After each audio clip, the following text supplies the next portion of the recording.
નમસ્કાર વિદ્યાર્થી મિત્રો, ચાલો આજે આપણે એક નવી કથાની શરૂઆત કરીએ. શું તમને મારી કથાઓ સમજાય છે ને? ના સમજાતી હોય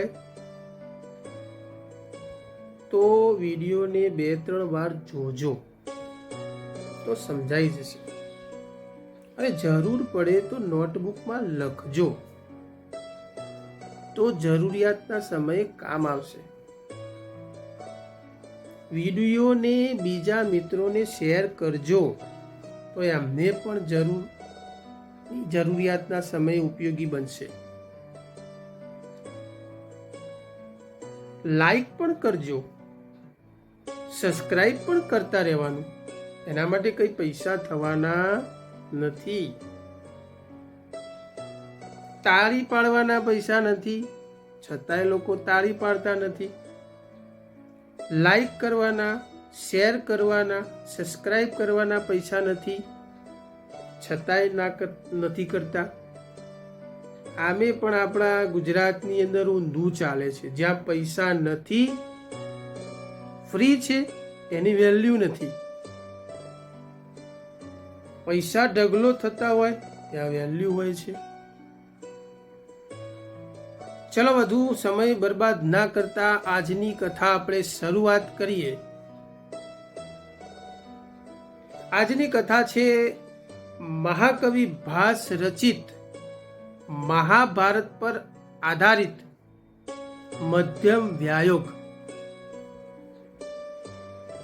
મધ્યમ વ્યાયોગની કથા શરૂઆત કરીએ આપણે વિદ્યાર્થી મિત્રો. સાંભળજો બરાબર ધ્યાનથી. એકવાર હિડિંબાએ કે જે ભીમની પત્ની હતી, ઘટોત્કચની માતા હતી. આ હિડિંબાએ પોતાના પુત્ર ઘટોત્કચને કહ્યું કે બેટા જા જંગલમાં જઈને કોઈ એક વ્યક્તિને ભોજન માટે ઉપાડી લાવ. માતાની આજ્ઞા મળતા જ ઘટોત્કચ ત્યાંથી જંગલમાં ગયો અને રાહ જોતો હતો કોઈના આવવાની. ત્યાંથી એક બ્રાહ્મણ કુટુંબ પસાર થયું. એ કુટુંબમાં 3 પુત્રો હતા, એની માતા હતી, એના પિતા હતા. આમ કુલ 5 જણા હતા. ઘટોત્કચે તેમાંથી કોઈ એકને ઉપાડી જવા માટે કહ્યું. ત્યારે અંતે તે 3 દીકરામાંથી જે વચ્ચેનો પુત્ર હતો, જે મધ્યમ પુત્ર હતો, સૌથી મોટો નહીં, સૌથી નાનો નહીં, મધ્યમ પુત્ર, તેમની સાથે જવા માટે તૈયાર થયો.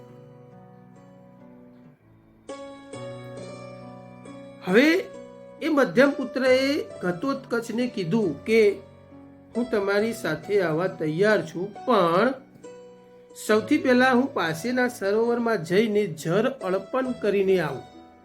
ઘટોત્કચે કહ્યું સારું. તે પુત્ર જળ અર્પણ કરવા માટે ગયો. ઘણી બધી વાર લાગી, તે પાછો આવ્યો નહીં. તેથી ઘટોત્કચે બૂમ પાડી. ઘટોત્કચને તેનું નામ ખબર હતી નહીં, પણ એ મધ્યમ પુત્ર હતો, વચ્ચેનો પુત્ર હતો. તેથી ઘટોત્કચે બૂમ પાડી, હે મધ્યમ પુત્ર, હે મધ્યમ પુત્ર. હવે બની એવું કે એ જ જંગલમાં પાસે ભીમ હતો. હવે ભીમ પણ મધ્યમ પુત્ર હતો. સૌથી પહેલો યુધિષ્ઠિર, બીજો ભીમ, ત્રીજો અર્જુન. અર્જુન નાનો, યુધિષ્ઠિર મોટો, ભીમ વચ્ચેનો, મતલબ મધ્યમ પુત્ર. હવે ઘટોત્કચ જ્યારે બૂમો પાડતો હતો, હે મધ્યમ પુત્ર, હે મધ્યમ પુત્ર, આ બૂમ ભીમે સાંભળી. ભીમ પણ મધ્યમ પુત્ર હતો, તો એ ત્યાં આવી ગયો. સાથે સાથે પેલો જે જળ અર્પણ કરવા માટે ગયો હતો એ પણ આવ્યો. હવે આ બ્રાહ્મણ કુટુંબે ભીમને વિનંતી કરી કે અમને આ રાક્ષસની પાસેથી બચાવો. ભીમે કહ્યું, ઘટોત્કચને કહ્યું કે બ્રાહ્મણ કુટુંબને તું જવા દે, એની જગ્યાએ તું તારા બળથી, તારી તાકાતથી મને લઈ જા. હવે ઘટોત્કચે ખૂબ પ્રયત્નો કર્યા ભીમને પકડવા માટે, પરંતુ એ પોતાના પ્રયત્નોમાં સફળ થયો નહીં. છેવટે ભીમ પોતે જ પોતાની ઈચ્છાથી ઘટોત્કચ સાથે જવા માટે તૈયાર થયો.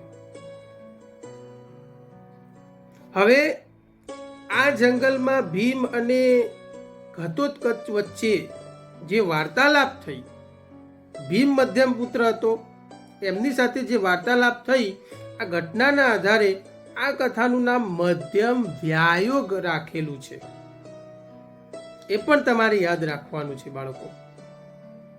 હવે ઘટોત્કચની સાથે ભીમ ગયો. ઘટોત્કચ પહોંચ્યો એની માતા પાસે. હિડિંબાએ ભીમને જોતા જ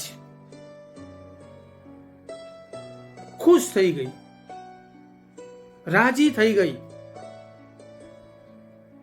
પોતાની ખુશીનો કોઈ પાર ના રહ્યો, કારણ કે ભીમ એ હિડિંબાનો પતિ હતો.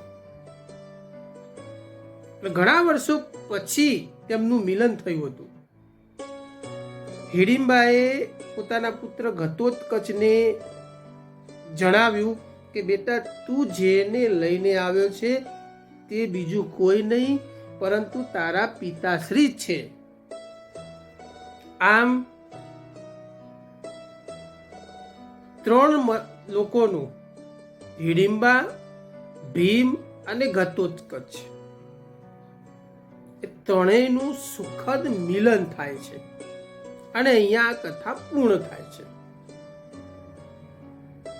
તો આશા રાખું છું વિદ્યાર્થી મિત્રો, આજના મધ્યમ વ્યાયોગ કથામાં આપને સમજાઈ હશે કથા.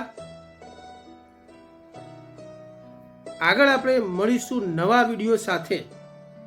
ત્યાં સુધી ચેનલને લાઈક કરો, સબસ્ક્રાઇબ કરો, વિડીયોને શેર પણ કરો. મારા વિડીયો જોવા માટે ખૂબ ખૂબ આભાર. જરૂરિયાત ઊભી થાય, કંઈ જાણવા માટેની ઈચ્છા હોય તો કોમેન્ટ પણ કરજો. ચલો મળીશું નવા વિડીયો સાથે. ખૂબ ખૂબ આભાર.